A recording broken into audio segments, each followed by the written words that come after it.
Es muy probable que usted y yo, como muchos más, tengamos una deuda impagable con un médico húngaro del siglo XIX, Ignaz Philipp Semmelweis, que a la temprana edad de 29 años hizo un descubrimiento que salvó millones de vidas mientras amargó la suya y quizás terminó con ella. Nacido en 1818 en Budapest, Semmelweis estudió medicina en la Universidad de Viena, doctorándose en 1884 en la especialidad de obstetricia, el cuidado médico prenatal durante el parto y después de este.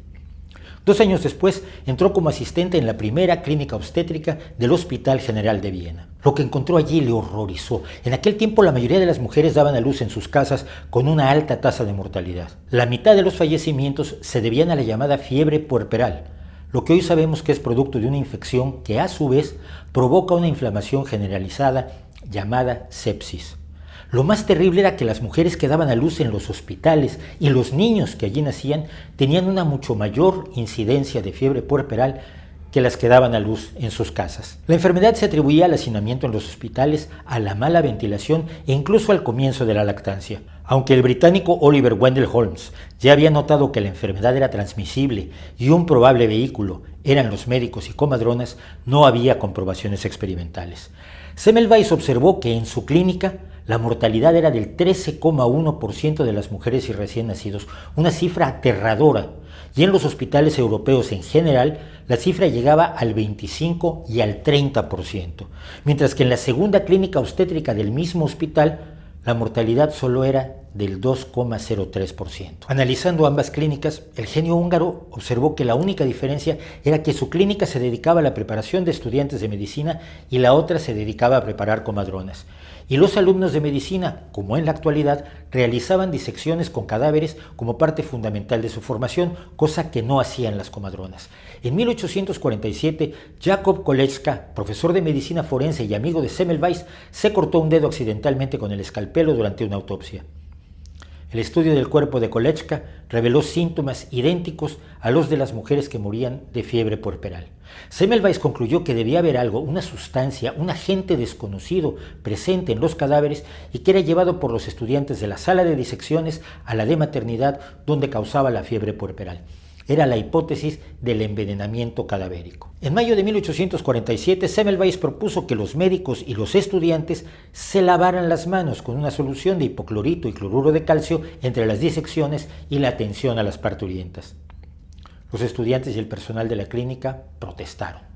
Semmelweis insistió y en un solo mes la mortalidad en la primera clínica se desplomó del 12,24% al 2,38%.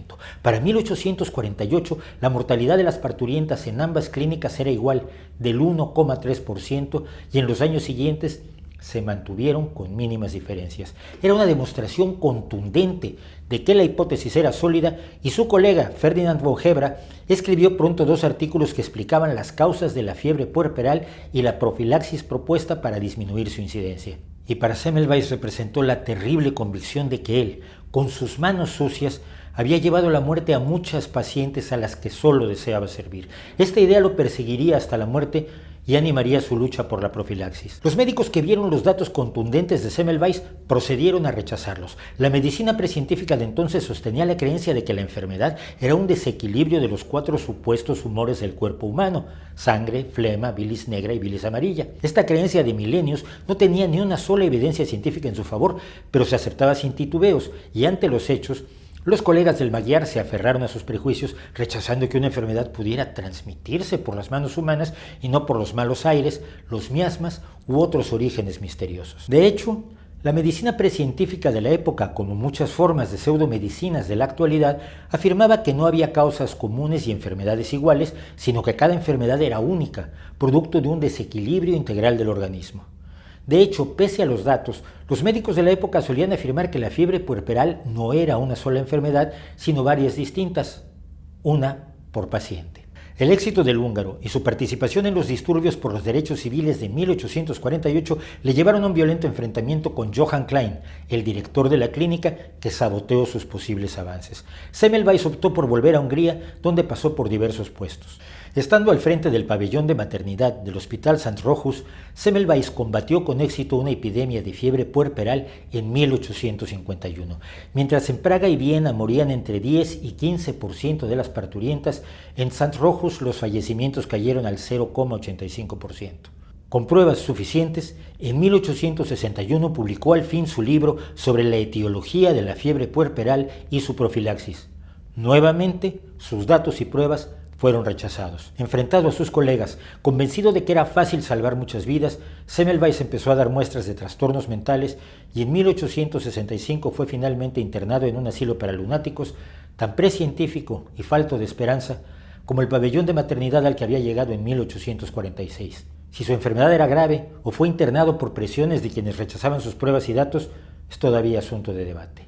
Ignaz Semmelweis murió en el asilo a solo 2 semanas de su internamiento.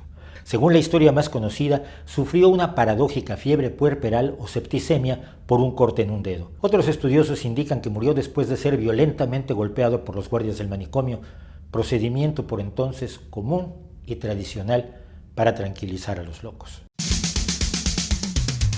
Mientras Semmelweis vivía el fin de su tragedia, los trabajos de Louis Pasteur ofrecían una explicación a los descubrimientos del médico húngaro: los microorganismos patógenos. En 1883 el cirujano Joseph Lister implanta al fin la cirugía estéril, desinfectando personas e instrumentos. Y en 1890 Robert Koch publica los 4 postulados que relacionan causalmente a un microbio con una enfermedad. Era el principio del fin de la superstición de los humores que hoy solo sostienen algunas pseudomedicinas y era el nacimiento de la medicina científica.